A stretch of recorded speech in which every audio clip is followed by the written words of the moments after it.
Remember when games set the mood with high quality CGI intro movies, also known as full motion video or FMV, before revealing the real-time rendered graphics, which were usually way more crude than the pre-rendered CGI. Good, I remember them too, and I think they should still be around. In some cases they still are, but are mostly replaced with either real-time rendered cutscenes in the game engine or, worst of all, pre-rendered low-quality videos using the in-game engine. So, what's wrong with the real-time in-engine cutscenes? Aren't real-time graphics great these days? Better than the old CGI stuff in many ways. Yes, in many ways they are, but in some ways they still aren't. Let's take a look at some great CGI intros and other cutscenes from some games, and I'll tell you why I think we should still have them in modern games. Some of it's technical and some is just nostalgia.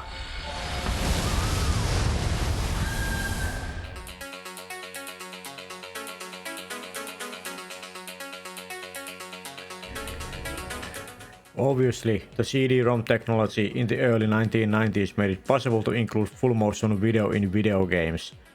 And Namco were masters of CGI cutscenes back then.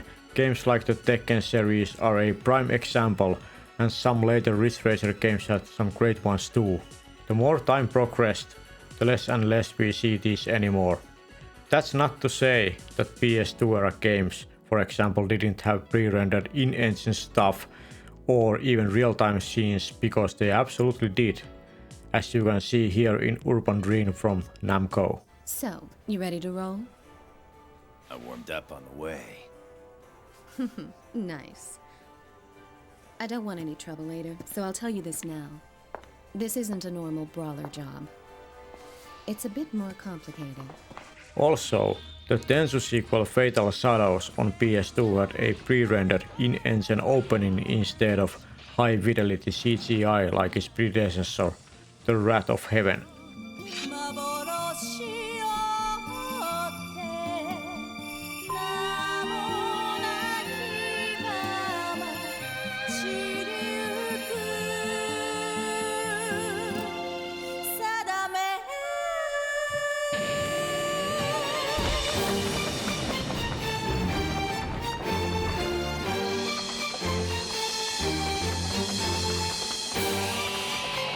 So, it wasn't always high production value CGI even back then.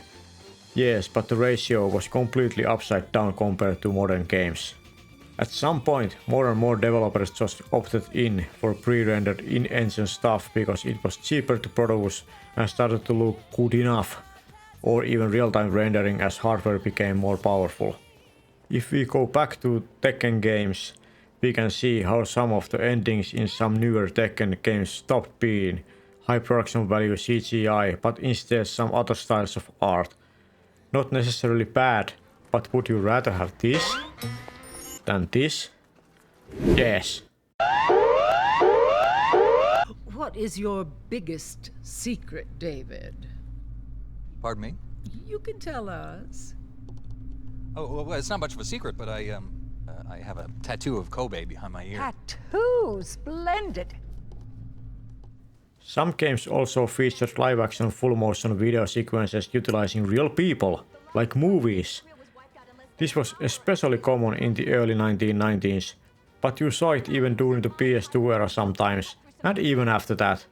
Once in a while you will see FMV or full-motion video used interchangeably with live-action footage in video games.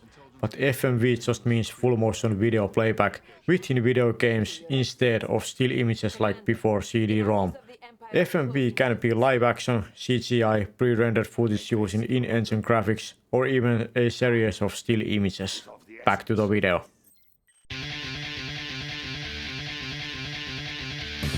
My first big reason why these should make a comeback, or just why I'd want them back, is simply because they are technically pre-rendered, and that makes possible two big graphical elements that can be way more complex and detailed than in real-time graphics, even today.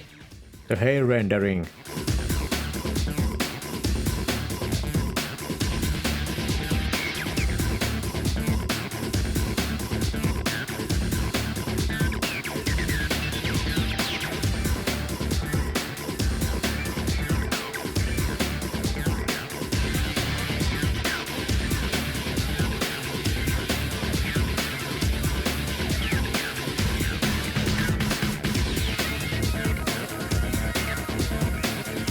Of course, it doesn't look that good in Tekken 2, it's still a far cry from how it's in the game.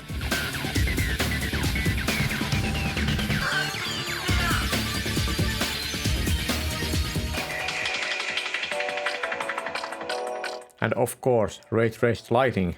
And on top of that, there are usually way more polygons on characters and environments, especially compared to real-time graphics back then, even still in the PS3 era. Sure, we are now seeing real-time ray tracing in video games, but it's not entirely path traced most of the time. I'm not saying it always was in these pre-rendered CGI cutscenes either, especially going back to the 90s. Also, we have seen pretty good realistic looking hair rendering technologies over the years, but none of them have lasted very long. They were either available only on the PC version of the games, and they were probably proprietary to one GPU manufacturer like AMD TressFX and Nvidia's Hairworks. And even then, it's not as good looking as the pre-rendered stuff even from the PS2 era, let alone something like on PS3 like Final Fantasy XIII, as you can see. Does this matter much in the end? Probably not, but to me, it was always nice to see the characters in their full glory if the technology wasn't an issue. And every time I unlocked the next cutscene that was presented like this, it felt like the game rewarded me with it when I achieved a milestone in the game. This would actually be one of the points in my Why Old Games Were Better video when I think about it. I don't get that same feeling with modern games anymore. If you haven't seen that video yet, or the other one I made about the same topic, the links are in the description and you can check them out after this video. Yes, watch this one till the end first. Also, I'd greatly appreciate it if you left this video a like and subscribe to my channel for more content.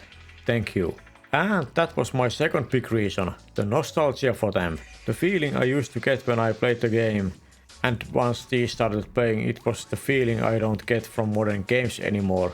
If you miss them, let me know in the comments. Also, if you know of any excellent CGI cutscenes in any game, especially modern ones, that are way better looking than modern real-time graphics, leave a comment and I'll check them out if I haven't played them before.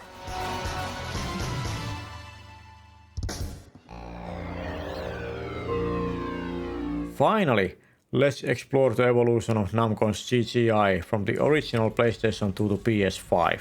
Tekken in 1994 or 1995 on PlayStation. From now on, I'm talking about when these games were released on home consoles. Tekken games were released in arcades all the way up to Tekken 7. Yeah, it looks rough today, but it would be jaw-dropping if you had seen it back then.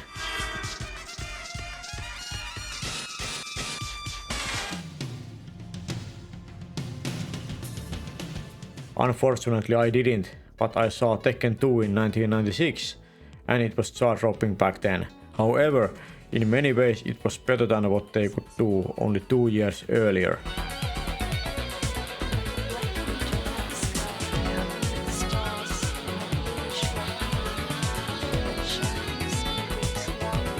Here's Tekken 3 in 1998. Again, it's a vast improvement.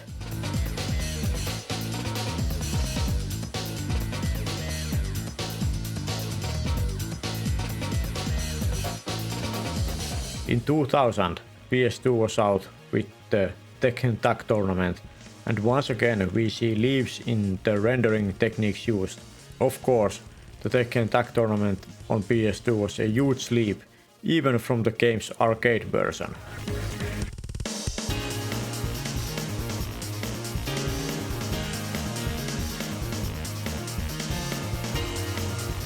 Tekken 4 was released in 2002. And I know I'm starting to sound like a broken record, but we see improvements in CGI. This Steve's boxing match sequence in the game's opening floored me back in the day. The lighting in this scene was on another level, and it still looks good. And Christie is gorgeous, of course.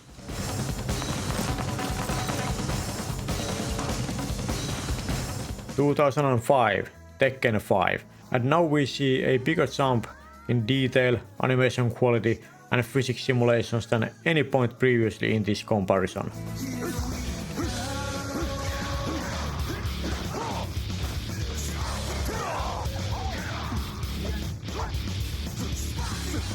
2009 Next Generation and Tekken 6 came out, and it's my least played Tekken game. It's not that there's something wrong with it, I just never bought it until now for this video. Of course the detail level in CGI has increased from that of the previous generation.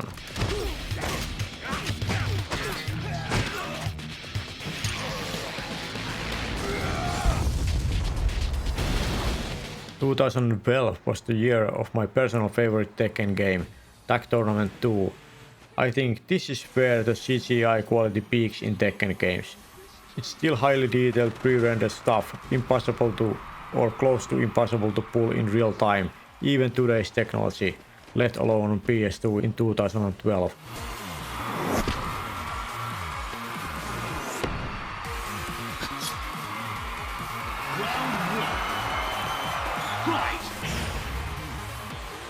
What do you say to a truce?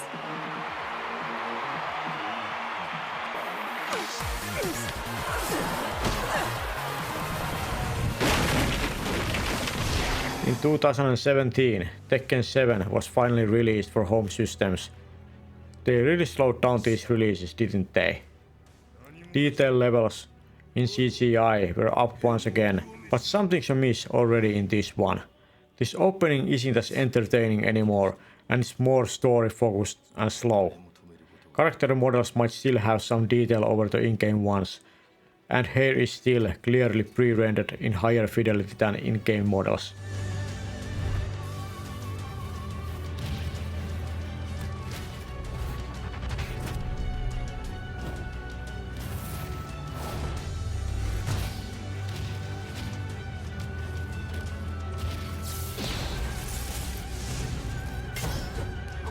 In 2024, Tekken 8, the latest game in the franchise as of making this video.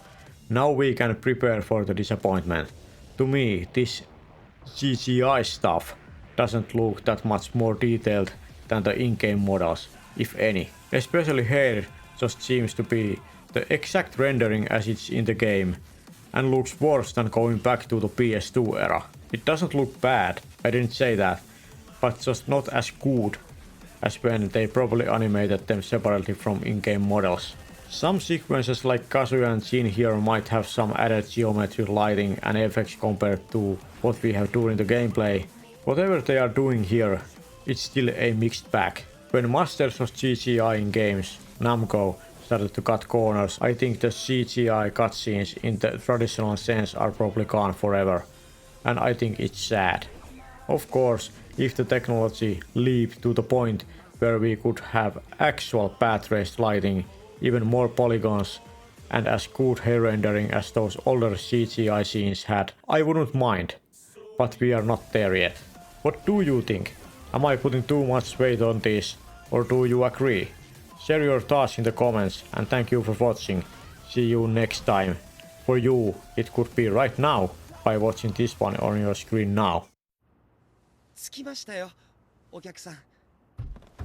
ここが会場か。